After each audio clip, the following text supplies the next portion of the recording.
India alert, जुर्म के खिलाफ आवाज।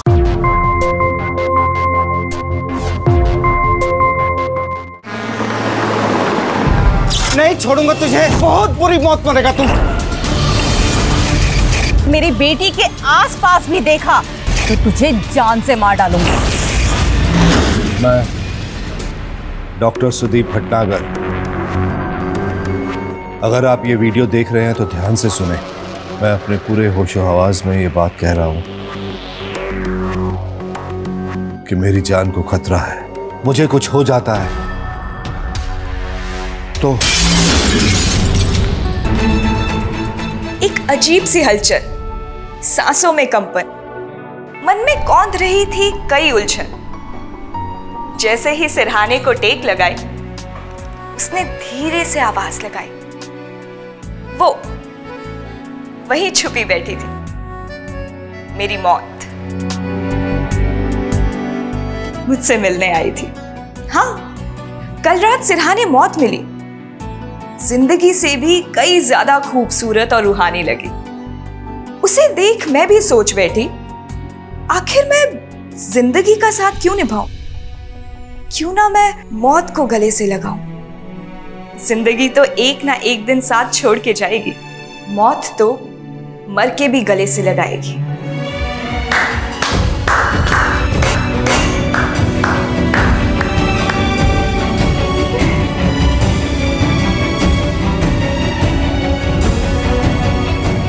आपकी शायरी आप ही की तरफ बहुत खूबसूरत थी।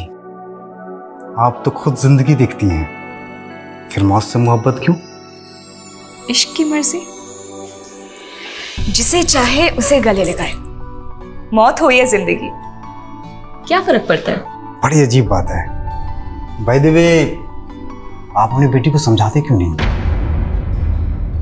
एक्सक्यूज मी, मैं इनकी बेटी नहीं हूं, गर्लफ्रेंड हूं। गर्लफ्रेंड?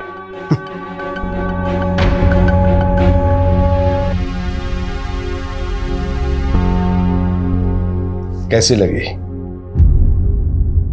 कौन?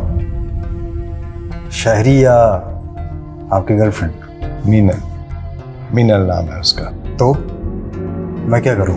शादी करोगे मीनल से? हम तो सोच में पड़ गए। रहने दो, तुम्हारे बस की नहीं है। बड़ी बातें हो रही थी मेरी फैन के साथ। क्यों? तुम्हारी शादी की बात कर रहा था। मतलब आप मुझसे शादी नहीं करेंगे? आपने मुझे रिजेक्ट कर दिया? मीनल, कभी तो सीरियस हो जाया करो यार। तुम्हें पता है वो लड़का भी खाम खा तुम्हें मेरी गर्लफ्रेंड समझ रहा था। तो मैं तो हुई आपकी गर्लफ्रेंड, बस आप ही नहीं मानते। एक काम करो। What? अपना फोन दीजिए। हाँ? दीजिए ना। अब क्या है यार? Oh God. एक मिनट। अब क्या करने लगी? अब जब भी मैं आपको कॉल करूंगी, आपको यही लगेगा कि आपकी गर्लफ्रेंड आपको कॉल कर रही है। God, you're too much. तुम्हें ना कोई नहीं समझ सकता।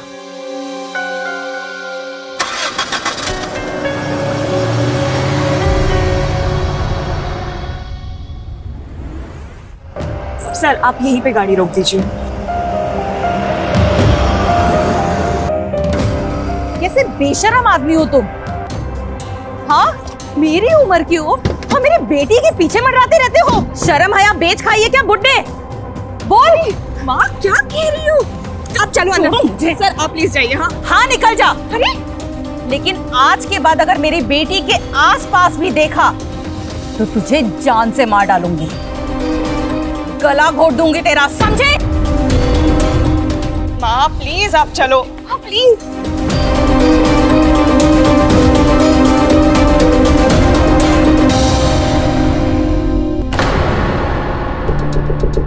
अरे साहब, खाना लगा दूं? नहीं, मैं खा के आया हूं, आप चलिए।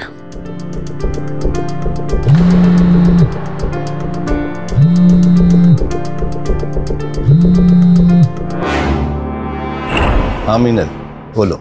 माफ कर दीजिए सर, माँ ने आपको बहुत भला बुरा कह दिया ना, और इसमें माफी मांगने वाली कौन सी बात है? बूढ़े को बूढ़ा कह दिया तो कौन सा भला कह दिया है? मीनल, मैं सोच रहा था कि अब हमें नहीं मिलना चाहिए। क्या है कि आज तुम्हारी मम्मी को गलतफहमी हो गई, कल को लोग देखेंगे तो पता नहीं कैसी कैसी बातें करेंगे। लोगों की परवाह मुझे नहीं है सर। आप मेरे गुरु हैं, मेरे मेंटोर। मेरे मन में आपके लिए एक खास जगह है। मैं आपको ऐसे अकेले नहीं छोड़ सकती। एक बात कहूं, 11 साल से आप अकेले हैं। अब बस मैम को आप बुला लीजिए, बहुत हो गया। सर, वक्त हर जख्म को भर देता है। मुझे मालूम है ये बात हम बहुत बार कर चुके हैं, पर एक बार फिर कोशिश करके देखते हैं। वादा करिए आप उनको बुलाने की कोशिश करेंगे, प्लीज। ठीक है मीनल, रात बहुत हो गई, अब आप सो जाइए। Okay, good night. Good night.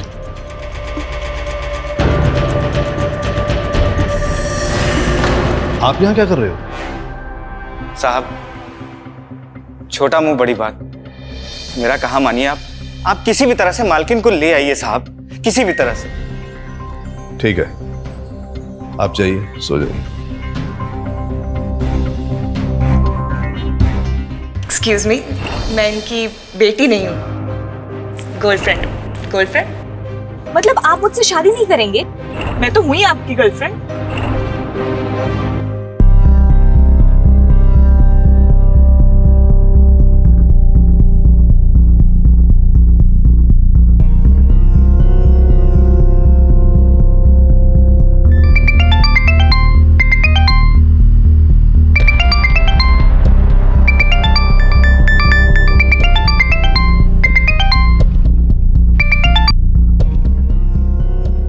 Hello, अब फोन किया है तो कुछ बोल भी दो। कैसे हो सरिता? जैसे तुम्हारे साथ थी ना, उससे तो बेहतर ही हूं मैं। तुमसे जीतना नामुमकिन है। 11 साल हो गए, लेकिन तुम नहीं बदली। कुछ काम था? घर लौट आओ सरिता, लौट आओ। अकेले अब इस उम्र में हम दोनों ठीक नहीं है। हम लोग नहीं रह सकते अकेले। आ जाओ। और मैं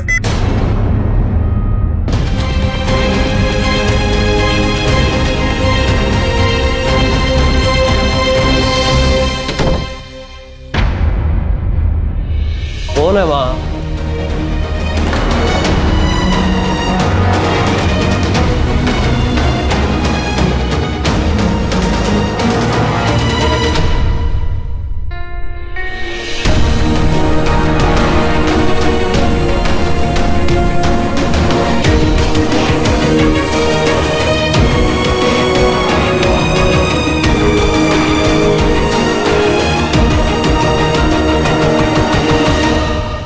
सरिता, चलो ना मिलकर अपने इस रिश्ते को ठीक कर लेते हैं।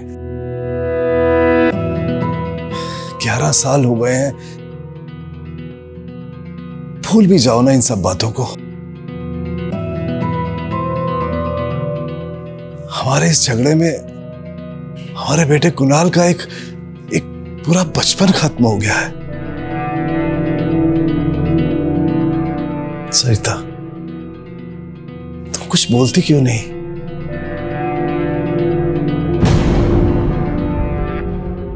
पूरा अच्छे से सजाइएगा। सर और मैम को पैर रखते ही लगना चाहिए जैसे वो जन्नत में आ गए हो। सुन रहे हैं ना जीवन काका? हाँ, सुन रहा हूं मैं। अरे ये क्या है? अभी तक आपने दरवाजे पे फूल भी नहीं लगाया है। डॉक्टर सर आते ही होंगे ना?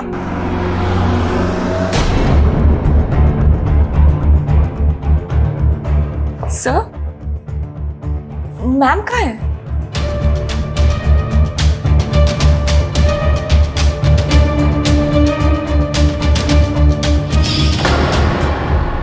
अपना ये ढोंग है ना, किसी और के सामने करना, मेरे सामने नहीं। तुम्हें क्या लगा तुम मुंह उठाकर चले आओगे और मैं तुम्हें माफ कर दूंगी? इतने साल मैंने कुणाल को अकेले पाला है, तब कहाँ थे तुम? उसकी पढ़ाई, उसका बचपन तुम्हें आज याद आ रहा है?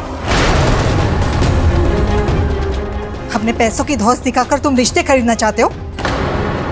अपने पैसों की अकड़ है ना, कहीं और जाकर दिखाना, मुझे नहीं। निकल जाओ मेरे घर से। I said get out.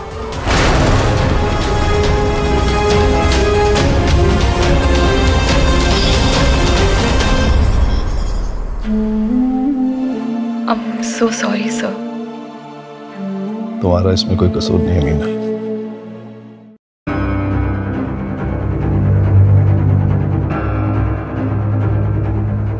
तुम जाओ, मैं कुछ देर अकेला रहना चाहता हूँ। पर सर। Please Meena, please. जी सर।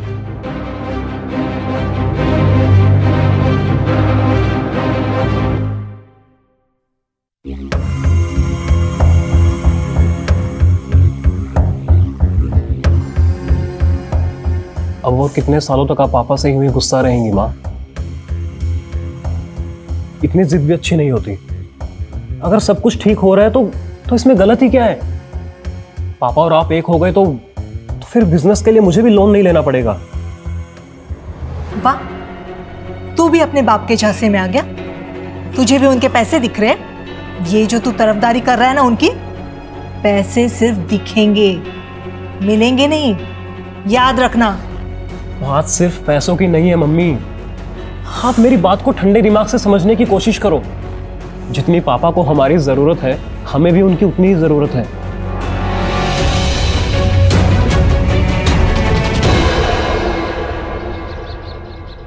साहब, आप यहीं सो गए?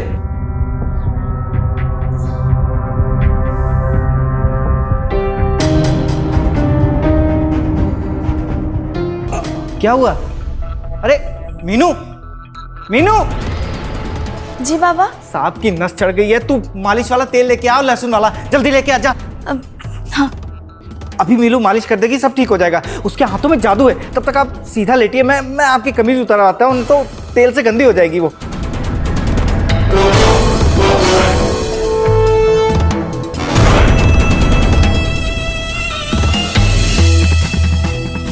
साहब, आप परेशान ना होइए, मीनू के हाथ में जादू है। अभी मालिश कर देगी, सब ठीक हो जाएगा। मीनू, तो एक काम कर, अच्छी तरह से मालिश कर हाथ लगा के। मैं तब तक साहब के लिए चाय बना के लाता हूँ। जी बाबा।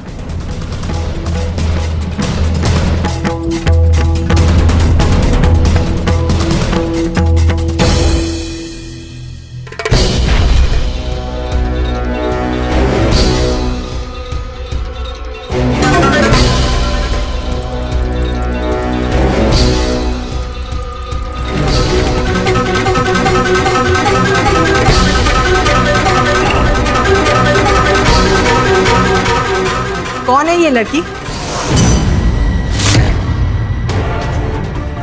मेरी बेटी है मालकिन, मीनू नाम है इसका। वो दरअसल साहब की पीठ पे नस चढ़ गई थी ना, इसलिए थोड़ी सी मालिश कर रही थी। नस चढ़ गई है तो डॉक्टर साहब वो स्प्रे इस्तेमाल कर सकते हैं ना, जो मरीजों को बताते हैं। ऐसी कौन सी नस चढ़ गई है जो सिर्फ मालिश करने से ही उतरेगी? तू वहां खड़ी खड़ी मुंह क्या देख रही है? जा जल्दी भाग के वो दवाखाने से स्प्रे लेकर के आ। आप मुझे सामान दीजिए, मैं अंदर ले जाता हूँ। दीजिए दीजिए। देखो सरिता, कोई जरूरत नहीं है। आपकी नस उतर जाएगी ना, उसके बाद आराम से बात करेंगे। मेरी बात सुनो, जो तुम समझ रही हो वैसा नहीं है। मोंटू, आके जाना मना है। क्या कर रहे हो? छोड़ो ना हाथ। डॉक्टर साहब को दर्द हो रहा है, उनके लिए स्प्रे लेने आई हूँ। डॉक्टर साहब का दर्द दिखता है, इस मोंटू का दर्द नहीं दिखता? हमारा इलाज कब करोगी? छोड़ो ना।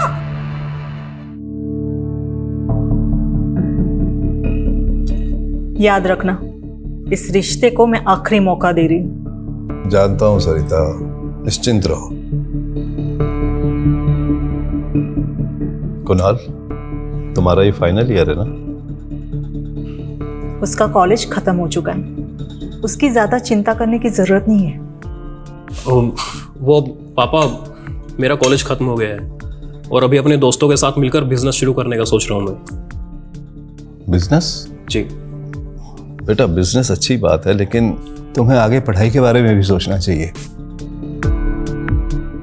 There should be always a plan B, you know? Second option होना चाहिए लाइफ में।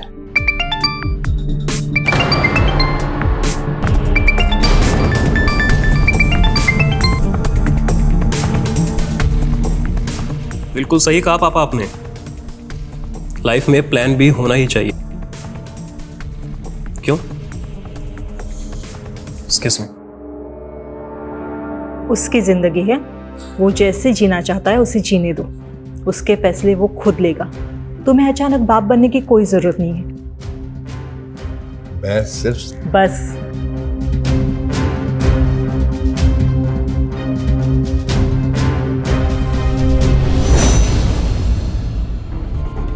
क्या कर रहे हो?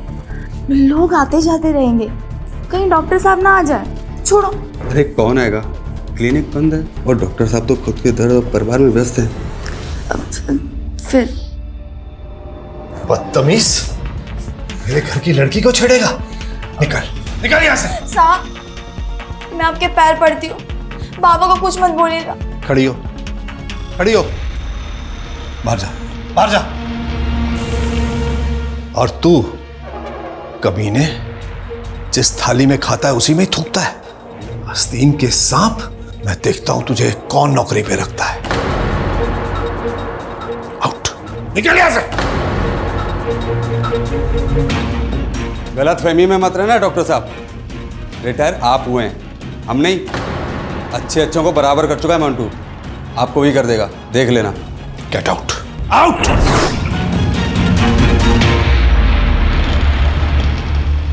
साहब क्या हुआ साहब? घटिया आदमी था, निकाल दिया मैंने उसे। मीनू के साथ बदसलूकी कर रहा था, मैं ना आता तो पता नहीं क्या हो जाता। कितनी बार कहा है कि अंदर बैठा करो, पर पांव है कि टिकते ही नहीं। चलो अंदर, चलो अंदर।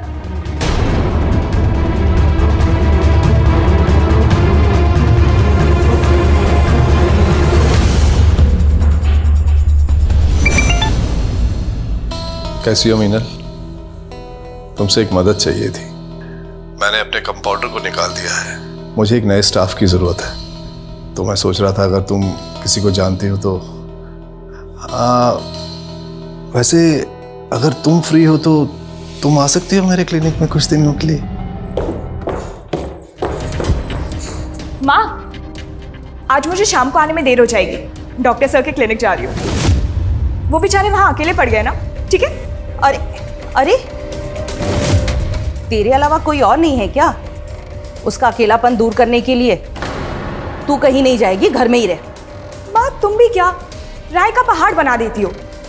मैं जा रही हूँ। अरे तू ऐसे नहीं मानेगी, देख अगर तू गई ना तो देख, या तो मैं उस डॉक्टर की जान ले लूंगी या खुद की। अरे यार मम्मी, ठीक है तुम्हें जो करना है करो, बाय। अरे तूने सुना मैं क्या बोल रही हूँ तुझे?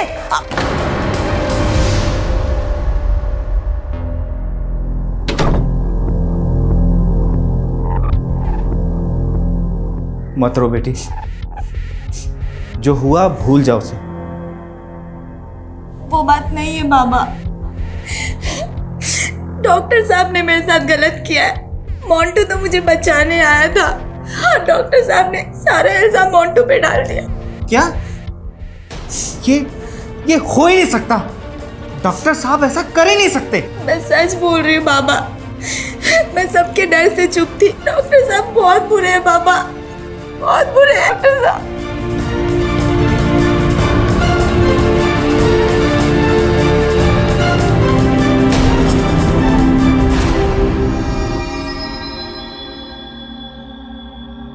मुबारक हो सर, आज 11 साल बाद आपका पूरा परिवार एक छत के नीचे है। हाँ बात तो ठीक है, पर पता नहीं क्यों एक अजीब सी फीलिंग हो रही है। वैसे तो मुझे खुश होना चाहिए इस बात पे, लेकिन सच बताऊं तो मुझे घुटन सी महसूस हो रही है। इन सब चीजों की आदत नहीं रही ना, शायद इसलिए आपको ऐसा लग रहा हो। आप अपने आप को और अपने परिवार को थोड़ा वक्त दीजिए, आई एम श्योर सब ठीक हो जाएगा।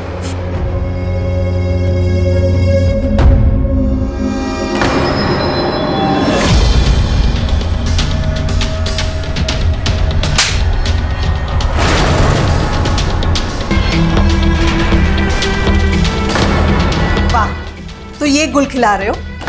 समाज में अपनी इज्जत सलामत रहे इसीलिए हम दोनों को यहाँ बुलाया था ना। परिवार का पर्दा डाल के तुम यहाँ गुलछने उड़ा रहे हो इसके साथ।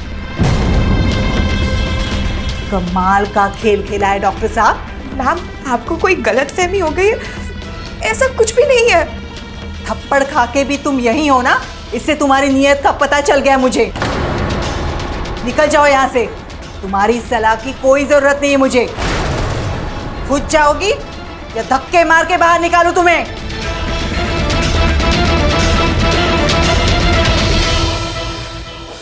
अरे मीनल सुनो, ये कैसा सलूक है?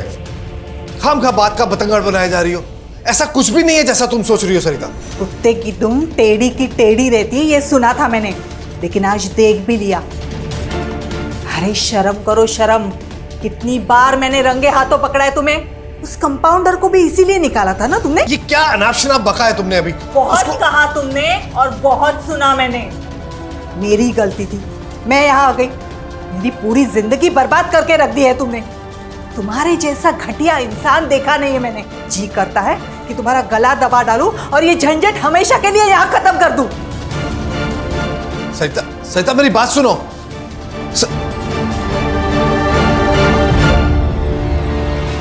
कुणाल, तुम अपना सामान पैक करो, कल सुबह ही हम यहाँ से निकल जाएंगे। माँ, मैं पापा से एक बार बात करता हूँ ना, हो सकता है शायद आपको कोई गलतफहमी हुई हो। कोई जरूरत नहीं है उसकी कुणाल। तुम इतने भी बड़े नहीं हुए हो कि अपनी माँ को सिखा लो। इस आदमी की रग रग को पहचानती हूँ मैं। तुम्हारी आंखों पे ये लालच की पट्टियां बंधी है ना, उसे निकाल फेंको, वरना पछताओगे एक दिन, याद रखना। माँ, आप समझने की कोशिश करो। मेरे प्रोजेक्ट पे आपकी और मेरी जिंदगी टिकी है। अगर आप ऐसा करेंगे तो पापा पैसे नहीं देंगे हमें। ठीक है, तुम सड़ो उनके साथ, मैं अकेली ही चली जाऊंगी। माँ,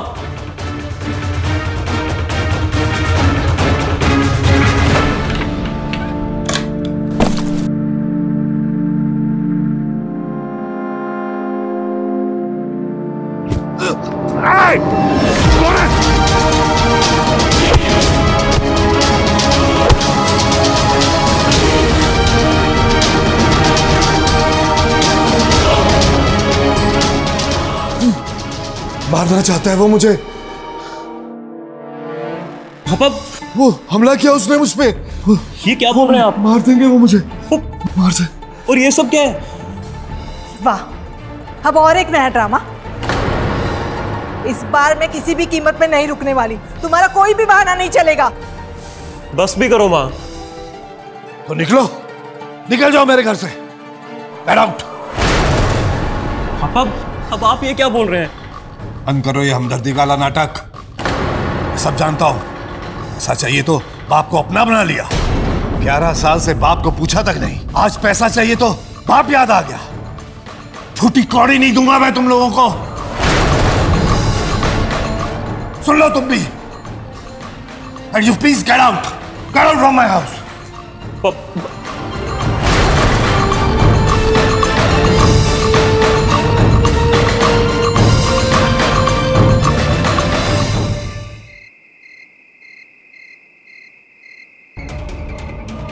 अगर मेरी बेटी के आसपास भी देखा तो तुझे जान से मार डालूंगी। जी करता है कि तुम्हारा गला दबा डालूं और ये झंझट हमेशा के लिए यहाँ खत्म कर दूं। अच्छे अच्छों को बराबर कर चुका है मंटू, आपको भी कर देगा।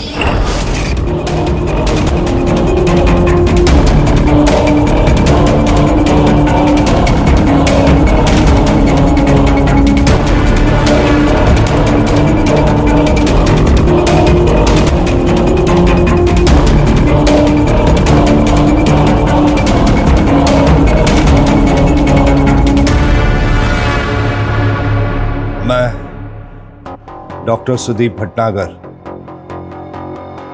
अगर आप ये वीडियो देख रहे हैं तो ध्यान से सुने। मैं अपने पूरे होशो हवास में ये बात कह रहा हूं कि मेरी जान को खतरा है। कल को अगर किसी भी कारणवश मुझे कुछ हो जाता है तो उसका जिम्मेदार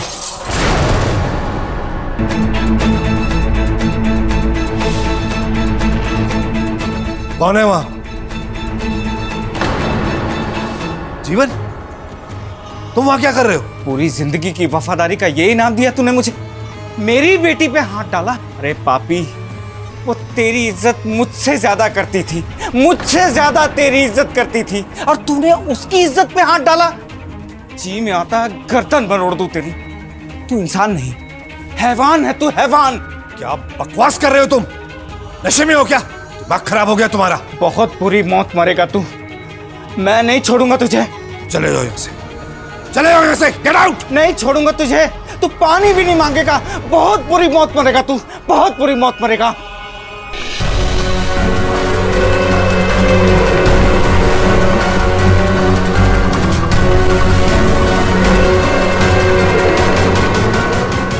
वो तेरी इज्जत मुझसे ज्यादा करती थी, मुझसे ज्यादा तेरी इज्जत करती थी, और तूने उसकी इज्जत पे हाथ डाला। नहीं छोड़ूंगा तुझे, तू पानी भी नहीं मांगेगा। बहुत बुरी मौत मरेगा तू, बहुत बुरी मौत मरेगा।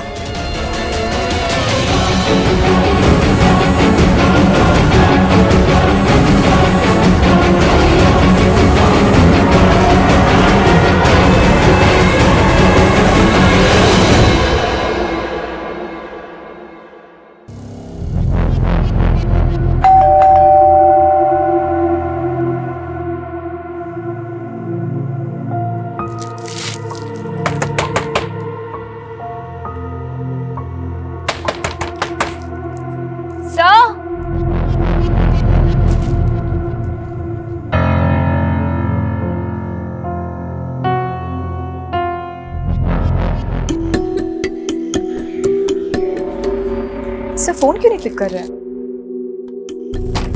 Sudeep sir!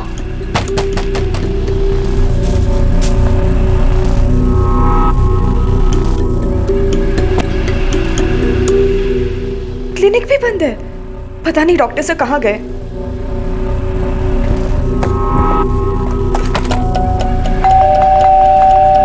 Sudeep sir!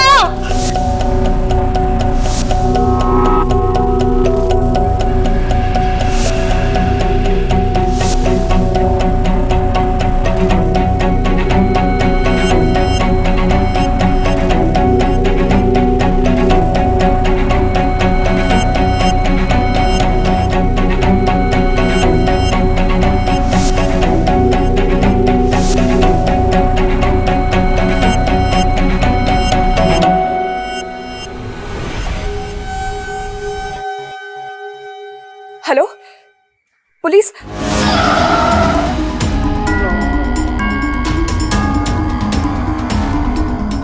Sir मैं तब से दरवाजा नॉक कर रही हूँ, कोई खोल ही नहीं रहा है। प्लीज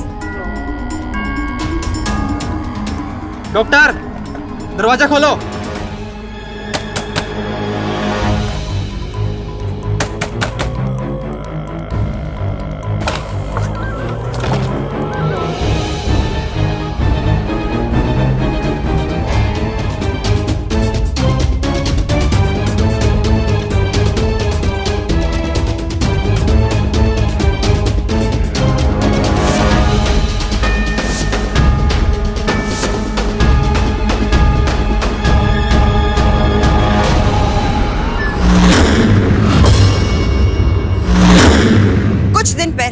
डॉक्टर सुदीप ने एक वीडियो बनाया था जिसमें उन्होंने ये शक जताया था कि उनकी जान को खतरा है, और आज उनकी लाश मिलती है। इस पूरे केस में लगातार एक पत्नी नजर आ रही है जो 11 साल बाद लौटकर आई है, एक नौकर जो डॉक्टर से बेहद नाराज था और अब वो गायब है, एक कंपाउंडर जिसने डॉक्टर को जान से मारने की कोशिश की, एक जूनियर डॉक्टर मीनल जो कुलीग कम और दोस्त ज्यादा थी।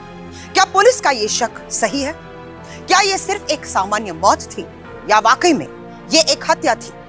आइए देखते हैं।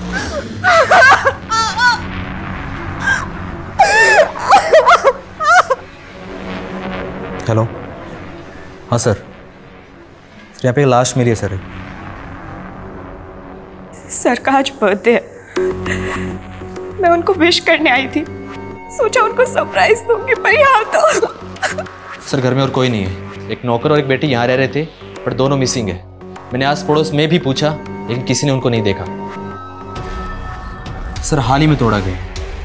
नीचे कांच के टुकड़े भी हैं, लेकिन ताज्जुब की बात यह है किसी ने घर में जबरदस्ती घुसने की कोशिश भी नहीं की। एक बात है कि ये सुसाइड या एक्सीडेंटल डेथ तो नहीं है। घर में किसी ने पत्थर फेंका लेकिन घुसा ही नहीं, कोई चोरी के निशान भी नहीं मिले, मतलब मकसद केवल डॉक्टर की मौत थी। फैमिली को इन्फॉर्म किया? जी सर। सुदीप, ये क्या हो गया? क्या हो गया ये? सुदीप, ऐसे नाराज मत हो जाओ सुदीप, लौट के आओ Sudeep, please Sudeep, Sudeep.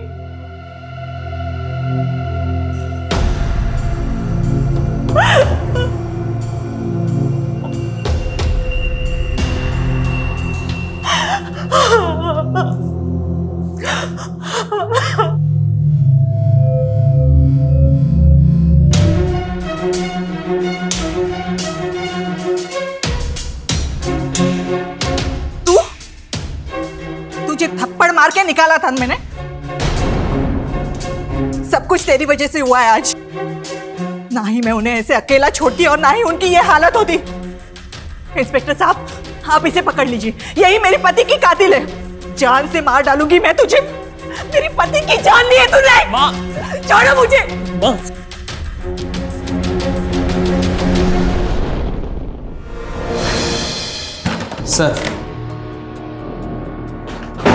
Sir, doctor Sudeep की ऑटोप्सी रिपोर्ट आ गई है।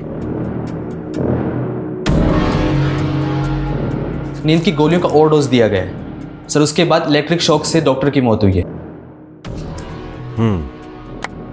मौत का वक्त? सर, लाश मिलने से 48 घंटे पहले। सर, ऐसा लग रहा है कि सब कुछ प्री प्लानिंग था। उसके नौकर या उसकी बेटी का कुछ पता चला? नहीं सर, पर गांव की लोकल पुलिस को इसकी लीड दे दी गई है, जल्दी से मालूम चल जाएगा। कोई और लीड, फोन या लैपटॉप से कुछ मिला? आईटी टीम डॉक्टर के मोबाइल, लैपटॉप का पासवर्ड क्रैक कर रही है। ये बात कुछ हजम नहीं हो रही है कि जिस दिन हादसा हुआ उसी दिन सारे लोग गायब हो गए। एक काम करो, सबकी कुंडली निकालो। Okay sir. इन सब के कनेक्शन खंगालने होंगे, तभी पता चलेगा कि जिस लैंप के इलेक्ट्रिक शॉक से डॉक्टर की मौत हुई उसका तार किसके हाथ में था। Okay sir. हमें माफ कर दो, हमने तुम्हें गलत समझा। तुमने हमारी बेटी की इज्जत बचाने के लिए अपनी नौकरी पर लात मार दी। आज हमारे पास कुछ भी नहीं है, पर जी करता है तुम्हें सब कुछ दे दें। अरे ऐसी बात करके आप हमें शर्मिंदा कर रहे हो। अगर कुछ देना है तो मीनू को हाथ दे दीजिए। तुमने हमारे मुंह की बात छीन ली।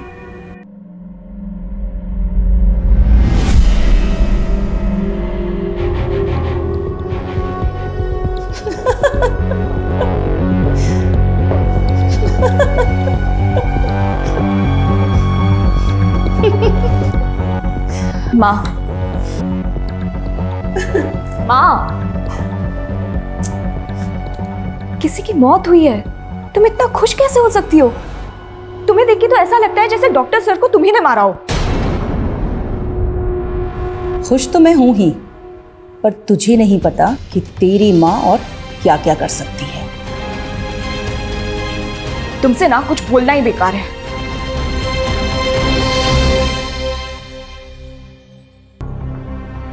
ये आदमी जिंदा था तो मुसीबत, और अब मर गए तो भी मुसीबत। माँ, कुछ भी बोलती रहती हैं आप, जरा शांत हो जाइए। जो भी कुछ हुआ वो हमारे हाथ में नहीं था, और पुलिस तो अपना काम करेगी ही ना। आप ये भी तो सोचिए, अगर हम यहाँ से चले जाते और कोई और हक जमाने आ जाता तो। सर, डॉक्टर का फोन क्रैक कर लिया गया है, कुछ दिखाना था आपको। तो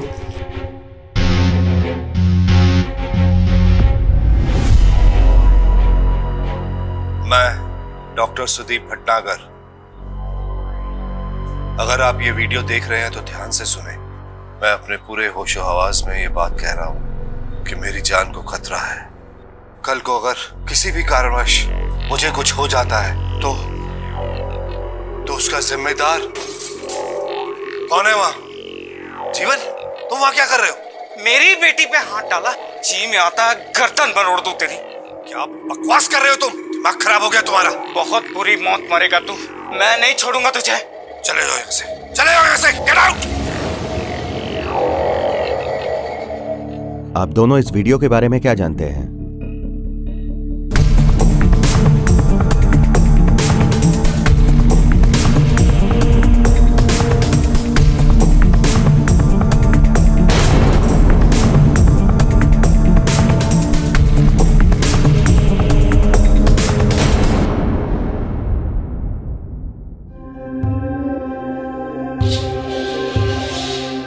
नहीं इंस्पेक्टर साहब, मैं इसके बारे में कुछ भी नहीं जानती। वो कहने की बात तो नहीं है, लेकिन मेरे पति के चाल चलन कुछ ठीक नहीं थे। वो एक सरकारी डॉक्टर थे और पूरी जिंदगी उनका नाम किसी न किसी के साथ जुड़ता रहा था। वो रिटायर हुए उसके बाद भी मैंने उनको उनकी जूनियर मीनल के साथ रंगे हाथों पकड़ा था। डॉक्टर सुदीप के फोन की रिकॉर्डिंग से डॉक्टर सुदीप के चरित्र पर अब सवाल उठ रहे थे।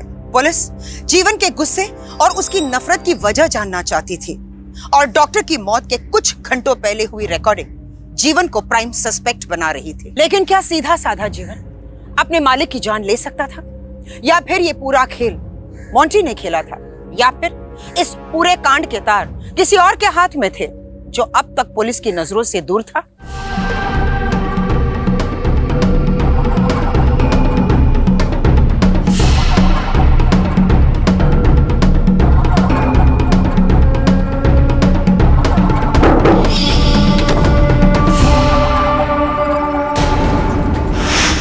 साहब, सच तो ये है कि उस डॉक्टर ने खुद मेरी बेटी की इज्जत पे हाथ डाला था।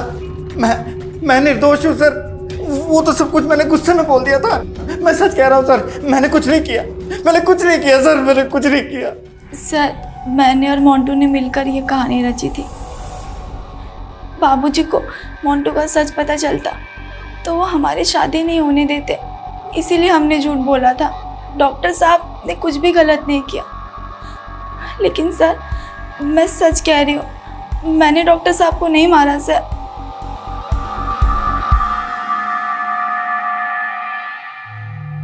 सर बहुत तोड़ा, ये कुछ भी नहीं उगल रहे। डॉक्टर मीनल के एंगल से कुछ मिला? नहीं सर, लेकिन सर एक बात समझ नहीं आती है, मीनल थप्पड़ खाने के बाद भी डॉक्टर से मिलने क्यों गई? चलो इस थप्पड़ वाली कहानी के रिश्ते को भी समझ लेते हैं। सर, डॉक्टर सुदीप वो पहले इंसान थे जिसने मुझ पे कभी बुरी नजर नहीं रखी। उन्होंने हमेशा मुझे इज्जत दी, सिखाया, साथ दिया, और वो भी बिना किसी स्वार्थ के। अब ऐसे इंसान के लिए इज्जत नहीं होगी तो और क्या होगा? वो मेरे गुरु थे सर, मेरे मेंटोर। उनकी वाइफ को गलतफहमी हो गई थी तो उसमें मेरा क्या कसूर? मैं तो हर हाल में उन्हें विश करने चाहती। मीनल जी, क्या ये कहना सही होगा कि आप डॉक्टर सुदीप के काफी करीब थीं? सर, हम दोस्त थे, इज्जत थी तो इस लिहाज से हम करीब थे, आप ऐसा कह सकते हैं। क्या डॉक्टर सुदीप को कोई बीमारी थी, कोई शारीरिक तकलीफ? क्या वो नींद की गोली या कोई और दवा लेते थे? नहीं सर, इस उम्र में भी वो बिल्कुल सेहतमंद थे, और अगर उनको नींद की तकलीफ होती तो वो मुझे जरूर बताते। डॉक्टर की मौत 16 जून को हुई और 48 घंटे बाद यानी 18 जून को हमें उसकी डेथ बॉडी मिली। इतना तो पक्का है कि ये नेचुरल डेथ नहीं है। डॉक्टर की मौत से किसको फायदा होगा? स्लीपिंग पिल्स देकर बेहोश करना और करंट लगाना, ये बहुत प्लानिंग वाला काम है। इसे कोई पढ़ा लिखा इंसान ही कर सकता है। और 48 घंटे पहले क्या हुआ? मोंटू ने डॉक्टर पे हमला किया। जीवन ने कांच तोड़ा और डॉक्टर को धमकी दी। मेरी बेटी पे हाथ डाला, बहुत बुरी मौत मरेगा तू। मैं नहीं छोड़ूंगा तुझे। और 48 घंटे पहले, ये आपकी डिग्री है ना? MSc in chemistry, PhD in chemical engineering, और आप केमिस्ट्री की प्रोफेसर भी रही हैं।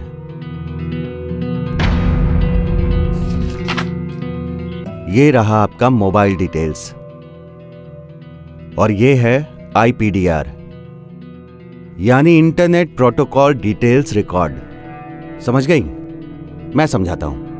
हम अपने मोबाइल के इंटरनेट पे क्या देखते हैं, क्या पढ़ते हैं, किस साइट पर जाते हैं, उसका एक रिकॉर्ड होता है। आपका भी है।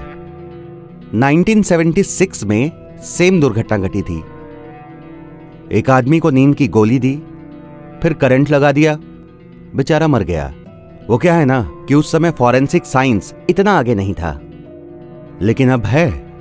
इसलिए हमें डॉक्टर सुदीप के शरीर में नींद की गोली के ट्रेसेस मिले हैं। जब आदमी पहले बेहोश हो जाता है तब वो तार के पास नहीं पहुंचेगा और तार खुद चलकर उसके पास नहीं जाएगी। बोलिए, मैं बताऊं या आप बताएंगी कि आपके बेटे से बुलवाऊं? सर आप क्या बोल रहे हैं? मुझे कुछ भी नहीं पता।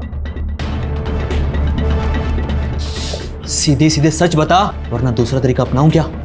नहीं, उसे छोड़ दीजिए, उसे कुछ भी नहीं पता। छोड़ दीजिए उसे, मैं बताती हूँ आपको, मैं बताती हूँ।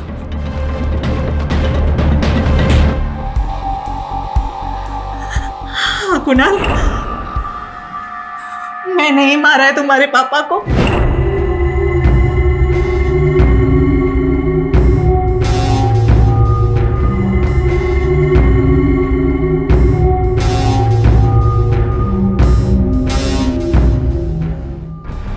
क्या करती मैं?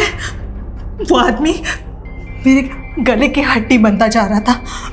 ना मैं उसे उगल पा रही थी और ना ही मैं उसे निकल पा रही थी। जवानी में उसने मेरे साथ धोखा किया। मेरी पूरी जिंदगी उसने बर्बाद करके रख दी। जब मैंने देखा कि बुढ़ापे में भी उसकी अय्याशी वैसी की वैसी है, तो मैं समझ गई थी मेरे लिए दूसरा कोई और रास्ता नहीं था। तुमने तो देखा है ना कुणाल, मैं उस आदमी से दूर अकेली अपनी दुनिया में रह रही थी, लेकिन मेरा सुख चैन उससे देखा नहीं गया। वो मुझे बुलाने चला आया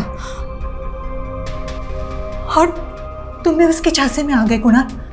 मैंने सोचा कि सब कुछ पहले जैसा वैसे ही हो जाएगा, लेकिन वो आदमी कभी नहीं सुधर सकता। मैंने उसे अपने नौकर की बेटी के साथ रंगे हाथ पकड़ा और उसके बाद उस जूनियर डॉक्टर के साथ। मैंने सोच लिया मेरे पास और कोई रास्ता नहीं है। मेरे आज़ादी का तरीका सिर्फ एक ही है, डॉक्टर की मौत। मैंने मार दिया उसको, मैंने मार दिया। आपको ऐसा लगा, लेकिन मैं बता दूं, आपको अपने पति के बारे में गलतफहमी है। उन्होंने मीनू के साथ कोई छेड़खानी नहीं की थी। ये बात मीनू ने हमें खुद बताई। और रही बात डॉक्टर मीनल की, तो वो डॉक्टर साहब को अपना गुरु मानती थी और आपके शक ने आपको अंधा कर दिया सत्या जी, और आप कातिल बन गईं। अब आपको आजादी नहीं बल्कि जेल मिलेगी। अब आप सलाखों के पीछे सोचिएगा कि आपने अपने शक का इलाज क्यों नहीं किया।